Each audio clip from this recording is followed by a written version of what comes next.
गुरुर्ब्रह्मा गुरुर्विष्णु गुरुर्देवो महेश्वरा गुरुर्साक्षात् परब्रह्मा तस्मै श्री गुरुवे नमः। शांताकारं भुजगशयनं पद्मनाभं सुरेशं विश्वाधारं गगनसदृशं मेघवर्णं शुभांगं लक्ष्मीकान्तं कमलनयनं योगिभिध्यानगम्यं वन्दे विष्णुं भवभयहरं सर्वलोकैकनाथं। कृष्णाय वासुदेवाय हरे परमात्मने प्रणत क्लेश नाशाय गोविंदाय नमो नमः। राधे राधे मेरे प्यारे भाइयों बहनों माताओं व बंधुओं, संस्कार की बातें चैनल में आपका स्वागत है। बंधुओं, आज मैं आपको सुनाने जा रही हूँ कार्तिक मास महात्म की कथा का 13वां और 14वां अध्याय। बंधुओं, द्वादशी तिथि को कार्तिक महात्म की कथा को श्रवण नहीं किया जाता, इसलिए मैं आज आपके लिए कार्तिक महात्म की कथा का 13वां और 14वां अध्याय एक साथ लेकर आई हूँ। बंधुओं, जो मनुष्य भी कार्तिक स्नान करते हैं, कार्तिक महात्म की कथा को सुनते हैं, भगवान श्री हरि उन पर प्रसन्न होते हैं और उनकी हर मनोकामना पूरी करते हैं। बोलो सच्चिदानंद स्वरूप भगवान की जय। शिव शंकर भोलेनाथ की जय। 13वां अध्याय। दैत्यों की तीक्ष्ण प्रहारों से व्याकुल देवता इधर उधर भगने लगे। तब इंद्र आदि को इस प्रकार भयभीत देखकर गरुड़ पर चढ़े भगवान युद्ध में आगे बढ़े। उन्होंने अपना सारंग नामक धनुष उठाकर बड़े जोर से टंकार किया। त्रिलोक गूंज उठा। पल मात्र में ही भगवान विष्णु ने हजारों दैत्यों के सिर काट गिराए। यह देखकर जलंधर के क्रोध की सीमा न रही। फिर तो भगवान विष्णु और जलंधर का महान संग्राम हुआ। बाणों से आकाश भर गया। लोग आश्चर्य करने लगे। भगवान विष्णु ने अपने बाणों के वेग से उस दैत्य की ध्वजा, छित और धनुष बाण काट डाले। एक बाण से उसकी छाती में प्रहार किया। इससे व्यथित हो उसने अपनी प्रचंड गदा उठा गरुड़ के मस्तक पर दे मारी। गरुड़ पृथ्वी पर गिर पड़ा। साथ ही क्रोध से उस दैत्य ने अपने होठ काट डाले और भगवान विष्णु की छाती में भी तीक्ष्ण बाण मारा। इसके उत्तर में भगवान विष्णु ने उसकी गदा काट दी और अपने शारंग धनुष पर बाण चढ़ाकर उसको बींधना आरंभ किया। जलंधर भी उन पर अपने पैने बाण बरसाने लगा। उस समय जलंधर ने भगवान को कई पैने बाण मारकर वैष्णव धनुष को काट दिया।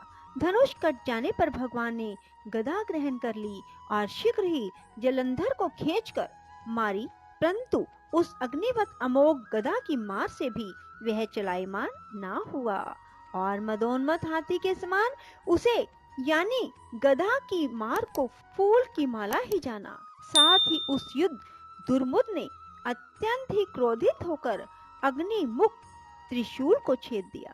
जलंधर ने झपटकर भगवान की छाती में एक मुष्टिक मारा। उसके उत्तर में भगवान विष्णु ने भी उसकी छाती पर अपनी मुष्टिका का प्रहार किया।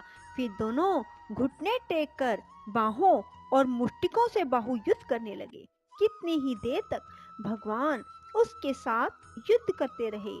जब वह कुछ श्रमित से हो गए, तब सर्वश्रेष्ठ मायावी से भगवान उस दैत्य से मेघवाणी में बोले, हे रणदुर्मद दैत्य श्रेष्ठ, धन्य है जो इस महायुद्ध में इतने बड़े बड़े आयुधों से भी भयभीत ना हुआ।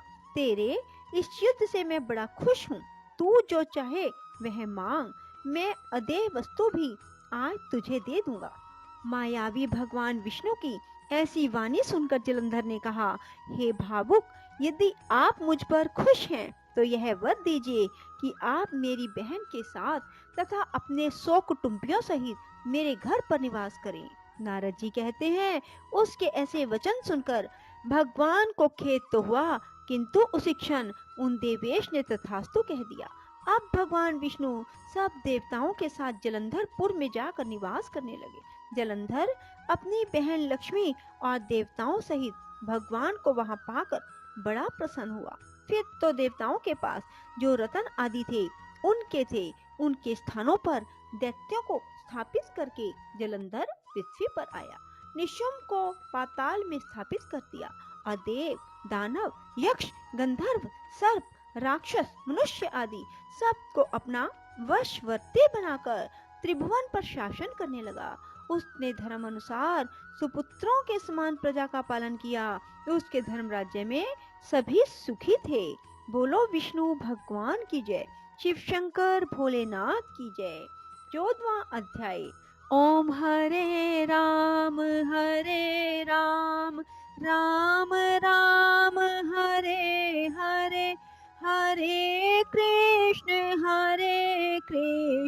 कृष्ण कृष्ण हरे हरे। इस प्रकार उसको धर्म पूर्वक राज्य करते देखकर देवता शुद्ध हो गए। उन्होंने देवादिदेव भगवान शंकर का मन में स्मरण करना आरंभ किया। कितने ही प्रकार से स्तुति की। तब भक्तों की कामना पूरी करने वाले शंकर जी ने नारद जी को बुलाकर देव कार्य करने की इच्छा से उनको देवपुरी भेजा। शंकर भक्त नारद भगवान शंकर की आज्ञा से देवपुरी में गए। इंद्र आदि सभी देवता व्याकुल हो शीघ्रता से उठकर श्री नारद जी की स्तुति करने लगे। उत्कंठा भरी दृष्टि से सबने नारद जी को देखा। अपने सब दुखों को कहकर उन्हें नाश करने की प्रार्थना की। नारद जी ने कहा, मैं सब कुछ जानता हूँ। ऐसा कह देवताओं को आश्वासन देकर श्री नारद जी जलंधर की सभा में आए। जलंधर ने नारद जी के चरणों की पूजा कर हंसते हुए कहा, हे ब्राह्मण, कहिए आप कहाँ से आ रहे हैं और कहाँ कहाँ पर आपने क्या क्या देखा, यहाँ कैसे आए हैं। मेरे योग्य जो सेवा हो उसके लिए मुझे आज्ञा दीजिए। जलंधर के इस प्रकार के वचन सुनकर नारद जी प्रसन्न होकर बोले, हे दानवराज महाबुद्धिमान जलंधर, तुम धन्य हो, क्योंकि इस समय सब रत्नों के भोक्ता एक तुम ही हो। हे दैत्य श्रेष्ठ, अब आप मेरे आगमन का कारण सुनिए, जिसके लिए मैं आज आया हूँ। हे दैत्यराज, मैं स्वेच्छा से कैलाश पर्वत पर गया था, जहाँ 10,000 योजनों में कल्प वृक्ष का वन है। वहाँ पर मैंने सैकड़ों कामधेनुओं को घूमते हुए देखा। यह भी देखा कि वह उन चिंतामणि से प्रकाशित परम दिव्य अद्भुत और सब स्वर्ण में है। मैंने वहाँ पार्वती के साथ स्थित शंकर जी को देखा, जो सर्वांग सुंदर, गौर वरण, त्रिनेत्र और मस्तक पर चंद्रमा धारण किए हुए हैं। यह देखकर मुझे बड़ा आश्चर्य हुआ कि उनके समान समृद्धिशाली त्रिलोक में कोई है या नहीं है। हे दैत्येंद्र, उसी समय मुझे तुम्हारी भी समृद्धि का स्मरण हो आया और देखने की इच्छा से तुम्हारे पास आया हूँ। यह सुन जलंधर को बड़ा हर्ष हुआ। उसने नारद जी को अपनी सब समृद्धि दिखला दी। उसे देखकर देवताओं का कार्य करने में इच्छुक शिव प्रेरित नारद ने जलंधर की बड़ी प्रशंसा की और कहा, निश्चय ही तुम त्रिलोकपति होने के योग्य थे। तुम्हारे लिए ऐसा होना कोई विचित्र बात नहीं है। मैं देखता हूँ और तुम्हारे पास सब कुछ है, किसी बात की कमी नहीं है। ऐरावत, उच्चैःश्रवा घोड़ा, कल्प वृक्ष और कुबेर की निधि तुम्हारे पास है। मणियों और रत्नों के ढेर भी तुम्हारे पास लगे हुए हैं। ब्रह्मा जी का हंस युक्त विमान भी तुम्हारे पास है और धितलोक, पाताल और पृथ्वी पर जितने भी रत्न हैं, सब तुम्हारे ही तो हैं। मैं तुम्हारे इस प्रकार के रत्न ऐश्वर्य को देखकर बड़ा प्रसन्न हूँ, परंतु तुम्हारे पास कोई स्त्री रत्न नहीं है, इसलिए तुम्हारा यह सब कुछ फीका है। तुम कोई स्त्री रत्न ग्रहण करो। नारद जी के इस प्रकार के वचन सुनकर दैत्य काम से व्याकुल हो गया। उसने नारद जी को प्रणाम करके पूछा, ऐसी स्त्री कहाँ मिलेगी जो सब रत्नों में श्रेष्ठ हो? यदि ऐसा रत्न कहीं मिले तो मैं उसे अवश्य लाऊंगा। देव ऋषि नारद बोले, ऐसा रत्न तो कैलाश पर्वत पर योगी शंकर जी के पास है। उनकी सर्वांग सुंदर पत्नी देवी पार्वती बहुत ही मनोहर है। उसके समान सुंदरी मैंने आज तक नहीं देखी। शंकर से बढ़कर समृद्धिवान दूसरा कोई नहीं। उसके इस रत्न की महिमा तीनों लोकों में कहीं पर भी नहीं है। तभी तो परम विरक्त आत्मा राम शंकर भी उनके वश में हो गए। देव ऋषि नारद उस दैत्य से ऐसा कहकर अन्य कार्य करने की इच्छा से आकाश मार्ग से चले गए।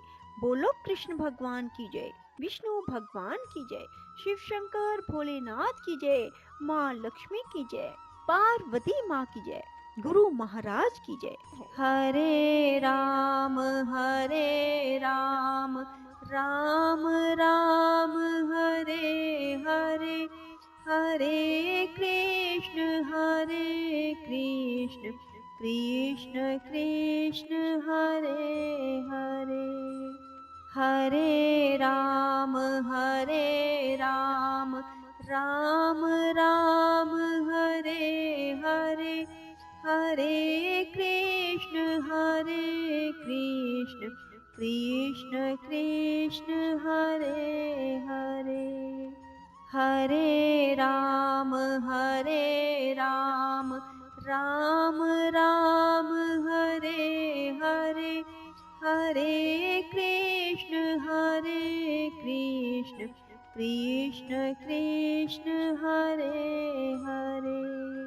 हरे राम राम हरे हरे, हरे कृष्ण कृष्ण कृष्ण हरे हरे। हरे राम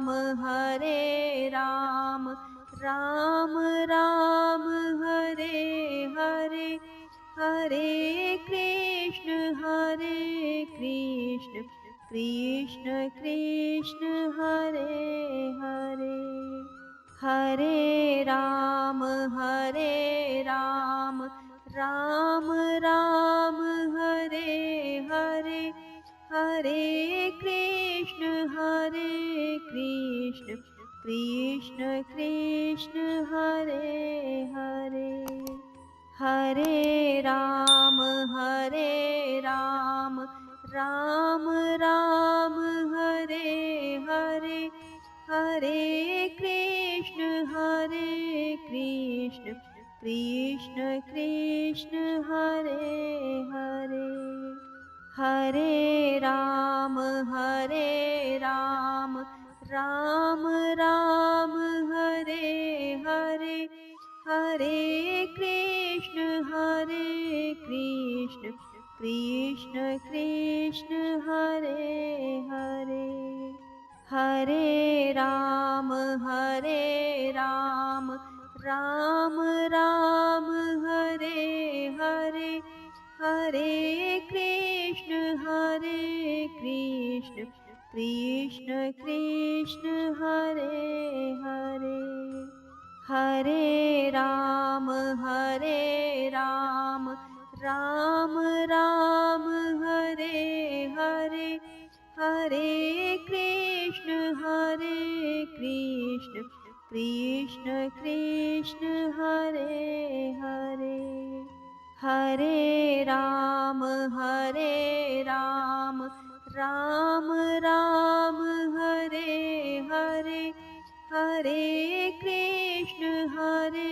कृष्ण कृष्ण कृष्ण हरे हरे।